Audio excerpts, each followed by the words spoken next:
Happy Tuesday.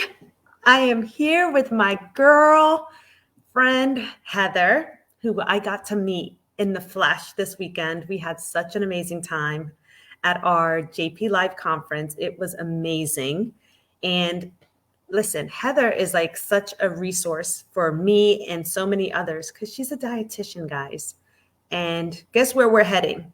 We're heading into holiday madness, pretty much. Mm-hmm. Halloween is this weekend, and we know from here on it's going to be parties and who knows what else, Thanksgiving, then the holidays in December, whatever you celebrate, whether it's the Jewish holidays or Christmas. It's just a lot going on, right? And all these things, what is custom is for us to celebrate over food. And sometimes we're celebrating over not the healthiest foods.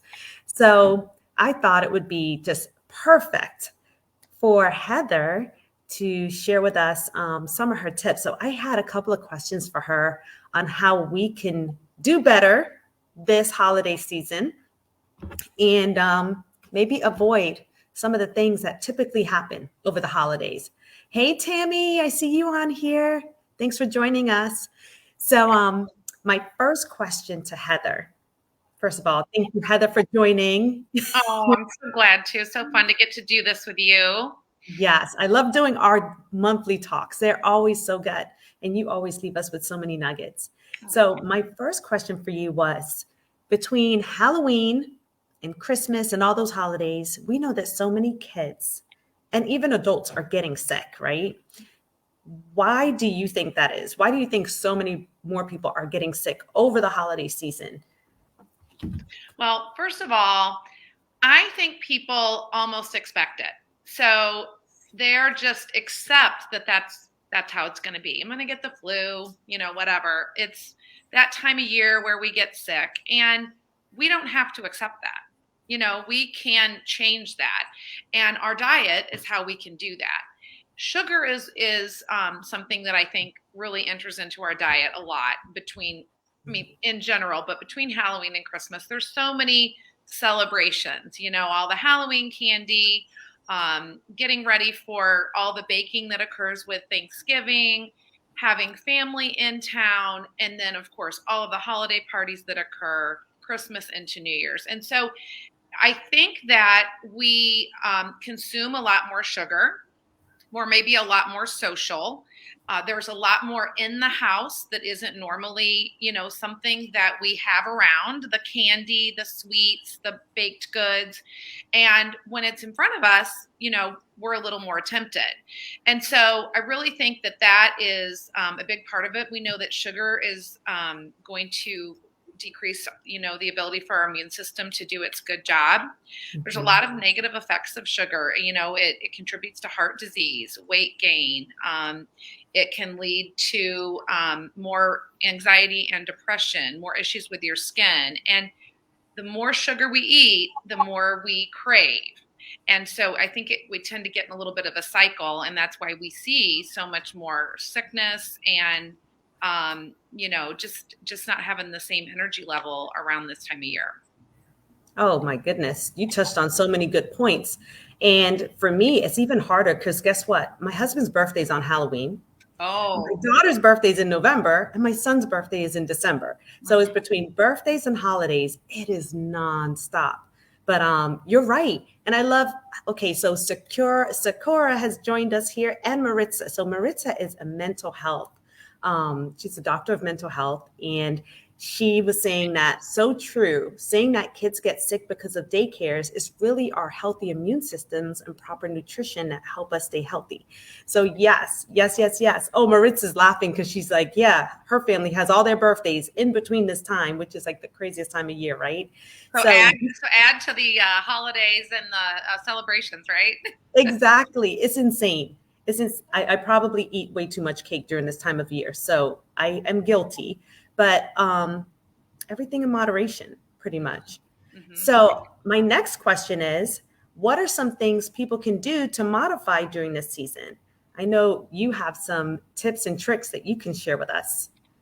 Well, you know, it was funny because I knew we were going to talk about this today, Michelle, and I was out taking my walk this morning and I was just thinking about my last year. And really, I would say last year, the last quarter of last year, so October to December, is when I was most diligent about my health goals, you know, staying with a good eating plan, exercising. And I thought, well, that was an interesting, you know, over the last year, that's when I did the best. And why was that? Well, I had a plan. I decided I was not going to roll into the holidays and be less healthy by the end of, you know, 2020 than I was here in October. And so I really just set some goals for myself and I had a plan and I made it a little bit of a challenge. So it was kind of fun. It's not that I didn't allow myself to enjoy some of the holiday treats because I really believe that moderation is the key. And if we don't allow something or forbid something, I think we can really set ourselves up for failure. So, I had a goal. I made it fun, and I spent less time worrying about what I couldn't have and focused on the healthy foods that I could put into my diet. How can I make something healthier? Or what could I have in place of this that I'm still going to enjoy, but isn't going to derail my health goals, isn't going to contribute to weight gain and brain fog and more bloat and less energy? And so I think that's a big part of it. The other thing is, you know, if we've got a bunch of junk in the house, we're probably going to eat it. So if we have Halloween candy, we're probably going to eat it. So one of the things I like to do is if we usually aren't here for Halloween, but if we are, I don't buy a lot and I buy something I don't love. I buy, let's say, like I don't like Three Musketeers. You know, I don't like Sour Patch Kids. So I buy the things that our family doesn't enjoy as much so that I'm not tempted. You know, if I've got Butterfingers, well, I'm in trouble, you know? So it's just thinking about those items that I don't enjoy as much, and so I won't be as tempted. And then, you know, after Halloween, and if you've got kids of trick-or-treating age, which I don't anymore, so that's great because I remember those sackfuls of candy, it's kind of out of sight, out of mind. So I usually let them have their little enjoyment, you know, the next day you get to, you know, try your treats and have a few. But then I said, why don't we throw those things in the freezer and spread it out a little? Because if it's not just sitting on the countertop or right inside the pantry, we're less likely to grab it. And then I would let them grab a treat every so often. And so that really helped too, because when it's, you know, right there in front of you, you're going to tend to grab it. So those are some things, you know, that I find helpful. I love that because I am guilty of saying to the kids, okay, take out some of the things you want now. And I'm like, let's put it in the back of the pantry. And then it will be back there and then forget about it. And then my husband's a teacher. So I said, just take those to school and hand them out to your kids that are like behaving well today. Like just give them a little bit of everything, you know? So I've been really scandalous about that. I don't think they've realized it because they kind of forget about it over time. So that's a good thing.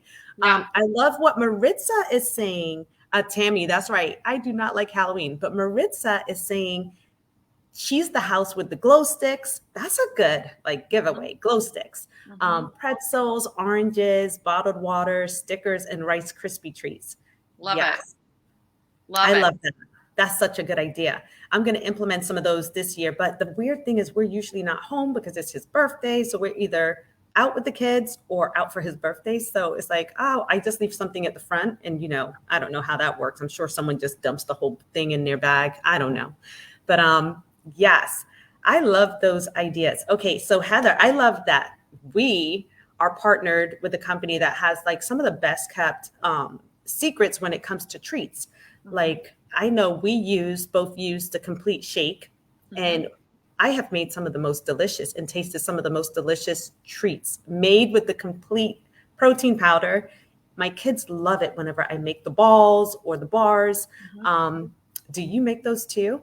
All the time. I do love my sweets. And, you know, that's the thing. I really do enjoy sweets. And so I have to be very mindful about not getting too many into my daily routine. But our complete, both in the French vanilla and Dutch chocolate, allow us to have so many, we can make like banana protein muffins. We can do, little cookies with them. We can do our protein bites, our granola bars, make pancakes, pudding.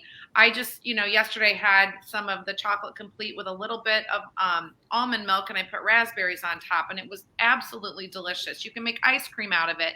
And so I think what's great about those little protein bites is just having something. I keep them in the freezer on hand because, if we are craving something, maybe we won't take the time to make something. And so we're going to just go grab something. And so it is nice to have some of those made.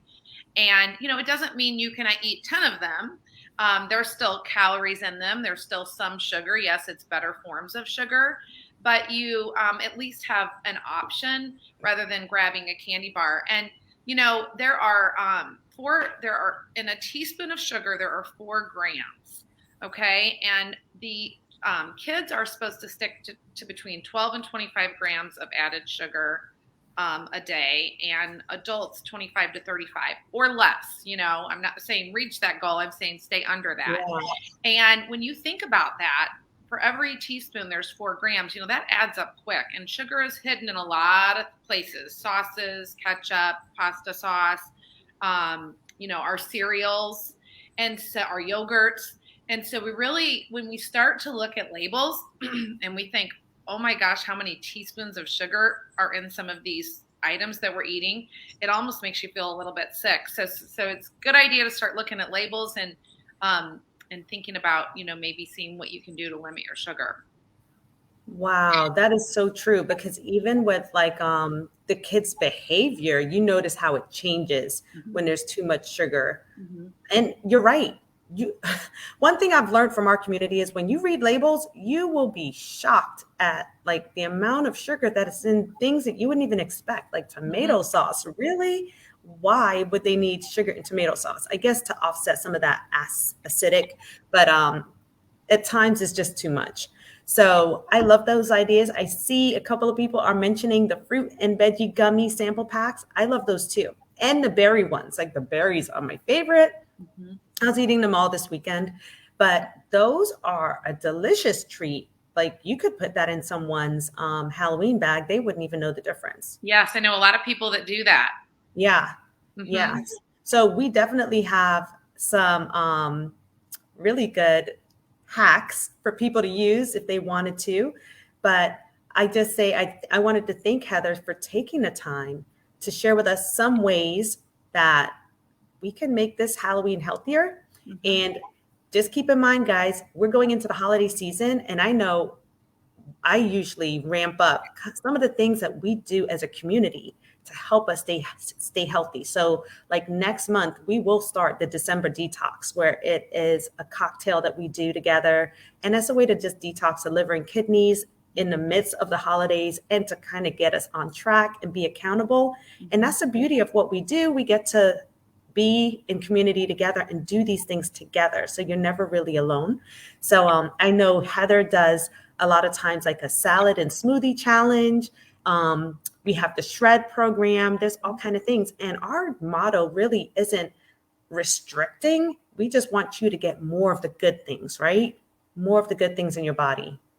I love that. Yeah, we had a Taste of the Shred event last night, and we're running a shred starting in November, just before, Thanksgiving. And we brought all these great items that you can have. And I think when we focus on the foods that we can make taste so delicious to fuel our body, then we're not focused on the things that we can't or shouldn't have, because I think that just makes us want it more. So really doing some of these detoxes, around and throughout the holiday season can be a lot of fun. And it's more fun when you do it in community. And I know, that's what's so beautiful about our community is that we can all do this together. It's simple, it can be fun, and we can all support one another. And so I think that's just really, if that can be our focus during the holiday season, you are just going to be so blessed by that. Yes.